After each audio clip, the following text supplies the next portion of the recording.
Dari dulu gue tuh selalu pakai iPhone dan biasanya yang flagship, walaupun nggak selalu yang terbaru juga karena terlalu mahal anjir tiap baru keluar. Terakhir yang gue pakai itu ini iPhone 11 Pro. Udah gue pakai lama banget karena masih awet, masih enak dan bener-bener gak ada niat buat upgrade. Semuanya masih lancar-lancar aja gitu dan bagus-bagus aja. Nah terus tiba-tiba si bangsat LCD-nya mati dan sialnya waktu itu lagi lebaran. Jadi tempat servis tuh yang gue tahu pada tutup. Paling yang buka toko jualan HP gitu. Gak tau gue tuh kayak udah ketergantungan teknologi apa gimana dah. Tapi kayak rasanya aneh aja gitu loh nggak megang HP. Jadi paling gampang sebenarnya tuh beli HP baru kan. Kalau gue beli yang baru keluar apaan? iPhone 16 Pro. Berapa triliun tuh harganya? Orang karir YouTube gue lagi jatuh, penonton sepi, duit kering. Boro-boro beli flagship, gue beli apa ya yang lucu? Beli gorengan aja mikir.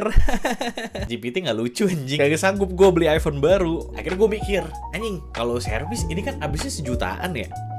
Apa gue beli HP yang sejutaan aja ya? Terus gue mulai mikir dan nimbang-nimbang tuh. Kayaknya emang mendingan beli HP. Kan bisa jadi konten juga nih. Terus kayak bakalan fun juga gitu loh nyobain sesuatu yang baru. Nah jadi yang mau gue share adalah experience gue selama 7 harian gue pindah dari iPhone flagship ke Android murah. Dan nanti di ending gue bakal menentukan apakah gue akan menjual HP Android yang sejutaan ini terus duitnya buat servis iPhone, atau gue jual aja iPhone-nya udah gue pakai Android. Pertanyaannya adalah HP mana yang gue jual? Nah akhirnya gue mulai riset nih, browsing HP Android murah yang sejutaan. Terus setelah gue memiliki beberapa knowledge tentang Android, gue menentukan kriteria HP yang mau gue beli. Yang pertama, layar 120Hz, baterainya awet, fast charging, ada NFC, kameranya bisa 1080p 60 fps, rekam videonya, dan yang keenam, harganya di bawah 1,5. Emang botak banget, banyak maunya tapi kagak ada duitnya anjing. Dan akhirnya yang lumayan cocok yaitu Infinix Hot 50. Ya, ini tampangnya ada orang-orangan FF. Wait, tunggu. Yang gue order 8GB RAM, terus storage-nya 128GB. Kenapa ini 16? 8 plus 8GB. 8GB RAM asli, 8GB extend. RAM-nya bisa di-download. Ya, ini tampak samping kanan, di samping kiri apa nih? Sama ya. Oh, ini jaket mbak-mbak FF sampai ke sini. Aduh. Ada perusuh kecil. Entar dulu. Ini HP-nya ya. Bentar. HP belakangan. Oke, ini kita harus bikin dusnya tetap rapi ya, karena ada kemungkinan ini dijual. Petunjuk pengguna, casing, ini akan langsung gue pakai sih. Kabel Type C dan ini adaptornya. Oke, ini dia bocahnya. First impressionnya sih looks good ya. Doesn't look like a cheap phone. Enteng banget nggak pala chargernya? Pala bawah gue sih yang enteng.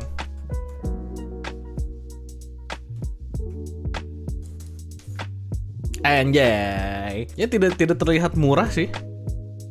Dan warnanya gue suka juga. Headphone jack, Type C, speaker. Menurut gue ini ukurannya gede. Tapi kenapa enteng banget ya? Jadi kayak mainan anjing. Oke, anyway, kita nyalain ya. Infinix, powered by Android. Anjing, ini 120Hz bang. Gue baru pertama kali lihat anjing teknologi bang. Harganya lewat dikit sih dari 1,5.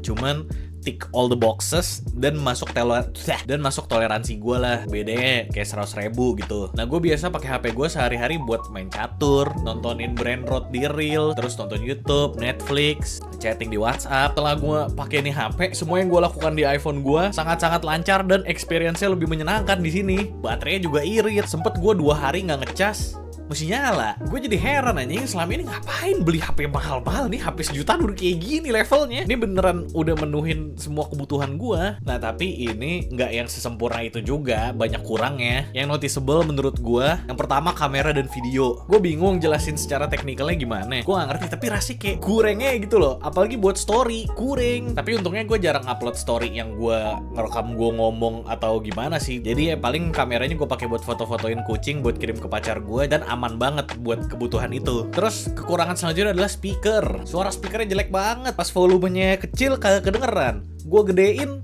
kedengan. Padahal sebelumnya tuh gue pakai HP kagak pernah mikirin speaker. Kayak yang penting bunyi aja udah. Nah terus kekurangan yang paling parah menurut gue adalah mic-nya. Mic-nya menurut gue udah masuk kategori bener-bener jelek.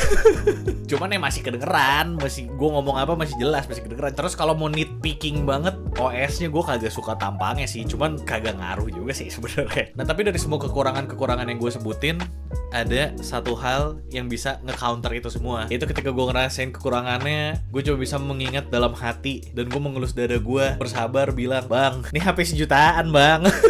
Dan setelah gue consider harganya, kekurangan-kekurangan yang gue sebutin tadi tuh sangat-sangat bisa gue tolerir. Jadi setelah seminggu gue beneran mikir keras nih, iPhone emang punya kualitas kamera, audio, dan build quality yang lebih baik. Tapi buat kebutuhan gue sekarang, ini udah lebih dari cukup bang. Bahkan sangat-sangat menyenangkan experience-nya. Dan jadi dari dua HP ini, between iPhone flagship dan Android yang entry level, gue lebih memilih ini sih. Gue akan pakai ini sebagai daily driver gue. Gue tuh jadi penasaran kayak anjing ini sejutaan aja udah kayak pakai sihir anjing sebagus ini. Gimana Android yang belasan juta puluhan juta ya? Jadi supaya gue bisa kesampaian punya HP mahal dan menjadi influencer sombong, lo bisa kontribusi secara langsung financially ke gue di tako.id/naufalwi, yang dimana nanti nama dan pesan lo akan gue tongolin di akhir video. Terus like, komen, dan subrek juga ya, biar YouTube ngiranya anjing bagus nih videonya, terus direkomendasiin ke orang-orang. Gitu nggak ya?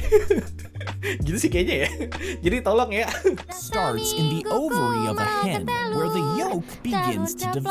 Over the course of a few days, it matures.